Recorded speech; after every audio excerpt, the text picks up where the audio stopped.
Salut les jeunes pousses et bienvenue dans ce nouvel épisode de l'émission Bourgeois et jeunes pousses à la rescousse dans lequel je réponds aux questions les plus souvent posées sur les moteurs de recherche. Et la question du jour est la suivante. Peut-on diluer ces gouttes de gémothérapie dans de l'eau chaude? Alors la réponse, elle va être très simple, elle va être non.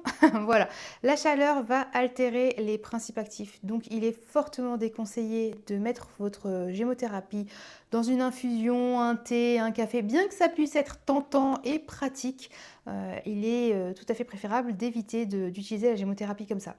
En soi, ça va pas être nocif, mais par contre, ça va être totalement inutile puisque du coup, les principes actifs vont être altérés avant d'être intégrés par votre organisme, enfin avant d'être assimilés par votre organisme. Et du coup, ça sert à rien, quoi, tout simplement. Comme d'habitude, je vais un petit peu nuancer mon propos. Vous commencez à me connaître à force. Je voulais quand même vous parler d'un cas où parfois on peut vous recommander de diluer votre gémothérapie dans une eau légèrement tiède. En fait, dans le macérat, il y a un petit peu d'alcool. Et certaines personnes sont fragiles par rapport à la présence d'alcool ou ne souhaitent pas consommer d'alcool. Et donc du coup, le fait de mettre les gouttes dans une eau tempérée va aider à faire évaporer l'alcool. Ou alors on va vous recommander de mettre vos gouttes dans votre verre d'eau, dans un petit fond d'eau, et d'attendre 20 minutes, 30 minutes avant de le consommer. C'est vrai qu'on peut entendre ça, mais pour autant, voilà, on va utiliser une eau tiède et non pas une eau chaude. C'est vrai que la nuance peut être très floue, mais pour autant, elle a son importance. Je profite de l'occasion, vu qu'on est en train de parler des modes de consommation de la gémothérapie, pour faire une parenthèse sur les personnes qui souhaitent mettre leur gémothérapie dans leur gourde. Parce que ça, c'est vrai que c'est une question qui revient aussi souvent, vu qu'on a pris l'habitude maintenant d'avoir tout le temps notre petite gourde sous le bras, ça peut être très facilitant le matin de mettre toutes nos gouttes dans notre gourde ou dans notre bouteille d'eau et du coup de se dire je vais le consommer dans la journée et ça sera très bien comme ça.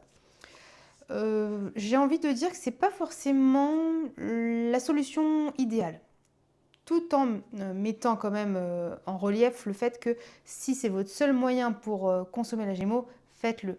Pour autant, je préférerais quand même que ça soit évité, tout simplement parce que souvent, les bouteilles d'eau sont transparentes, certaines gourdes sont transparentes, et si vous observez la gémothérapie, elle est conservée dans un flacon qui, elle, est en verre teinté.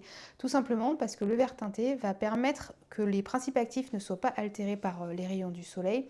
Donc des gouttes qui vont être dans une gourde toute la journée ou dans une bouteille d'eau toute la journée qui est transparent, je trouve pas que ça soit l'idéal.